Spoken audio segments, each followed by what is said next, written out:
But I'm not ready to turn my back and invite Marjorie Taylor Greene to any table that I'm seated. Marjorie Taylor Greene, before she was a member, started chasing me around saying that the shooting at my high school didn't happen, that I was a crisis actor, that I was paid by the government to do all these just horrible things that are completely false. I'll be honest, I think what she did to you is abhorrent. She was a clown then, she's a clown now. Since the topic is adopting the kooks that defected from MAGA and now are considering the Democratic Party, I just would warn the Democratic Party because, to Scott's point, I mean, these are conspiracy theorists who believe that there's a Jewish cabal controlling the country, pulling the puppet strings, and that are going to destroy America.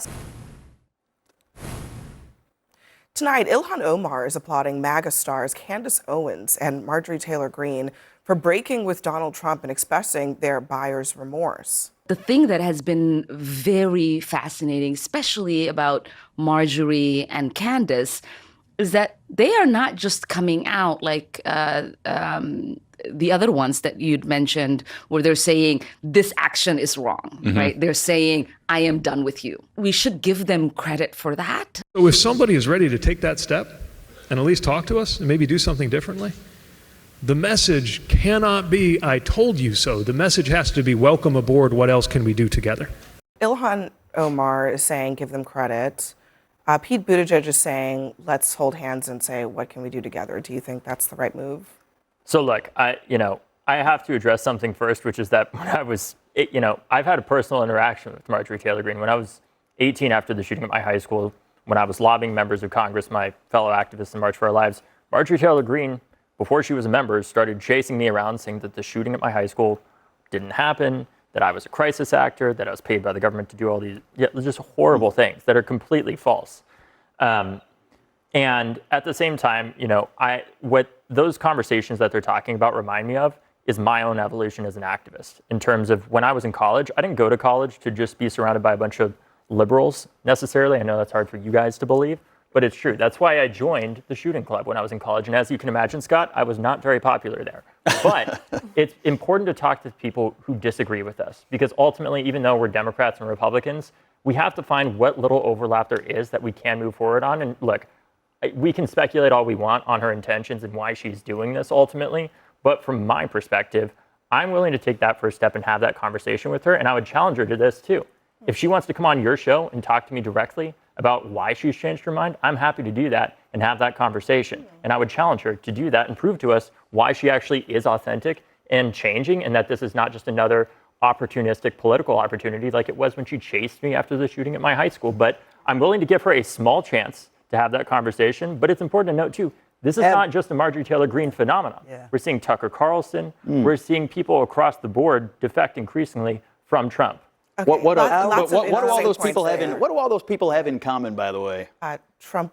What is it they all have in common? Ago and now he doesn't. When I hear Ilhan Omar, you know what I hear? How do you do, fellow anti-Semites? That's what I hear. Yeah, that's what's about Israel. This is about. There is a thread here, and it's so transparently obvious.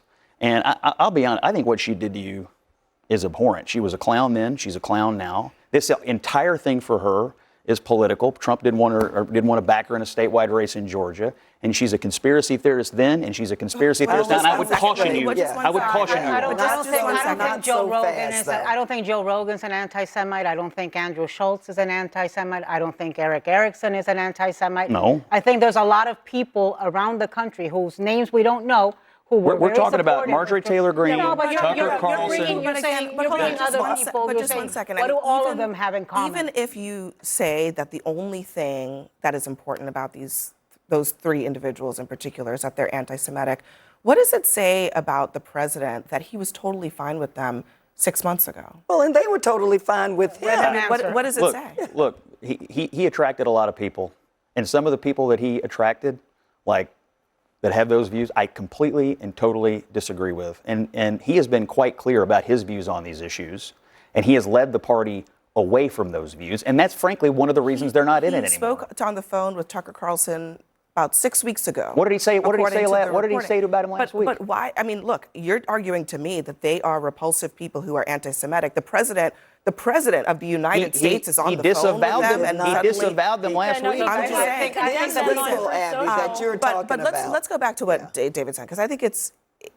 important. I mean, is there a way to work with a Marjorie Taylor Greene, or I mean, Candace Owens? Marjorie Taylor Candace Owens, Greene. really? Is that really what Democrats are going to be doing? Marjorie Taylor Greene, Candace Owens, Tucker Carlson, and others are responsible for creating the personality that we are dealing with in the White House today and all of the issues that come along. I believe the best indicator of future performance is to look at past performance. Marjorie Taylor Greene hasn't had any great Jesus moment. We've been talking a lot about him. Let me bring him to the table. She hasn't had some great Jesus moment. This is all about her. What attention would Marjorie Taylor Greene be getting today if she had not turned so fully against the president? I'm not a believer. Now, for Ilhan Omar, Ilhan Omar, thank you. I believe she has the best intentions, but I'm not ready to turn my back and invite Marjorie Taylor Greene to any table that I'm seated. Let's remember what the issue was that drove a wedge between Donald Trump and some of his biggest supportive Republican women, like Nancy Mace, like Lauren Boebert, like Marjorie Taylor Greene, and it was the Epstein files. And as much as I disagree with them, some of them are still in Congress on so many things, I do give them credit for not having bent the knee when he brought Lauren Boebert into the Situation Room and tried to bully her into not voting for the release of the files. Now, what I would say to Ilhan Omar, what I would say to Pete Buttigieg, as somebody who broke with my party in 2015, the minute the guy came down the escalator and started talking about Mexicans and immigrants, is that it is hard. Pete Buttigieg is right. When you've been part of a party your entire life, when your circles, your social circles, your family circles, your professional circles are made up in that party, it is very hard to make that break. But I don't think Democrats have to say, come in, the water is warm, because it is a personal decision. It is not one that is led by people being your cheerleaders. You do it because you feel uncomfortable with the guy who's leading the party, not because you have a cheering section telling you to jump into the pool. And just quickly, I mean, the polling suggests that there is erosion, despite the, whatever the MAGA number that Trump likes to tout. White non-college educated graduates, that's Trump's base. 63% supported him in 2025, February of last year.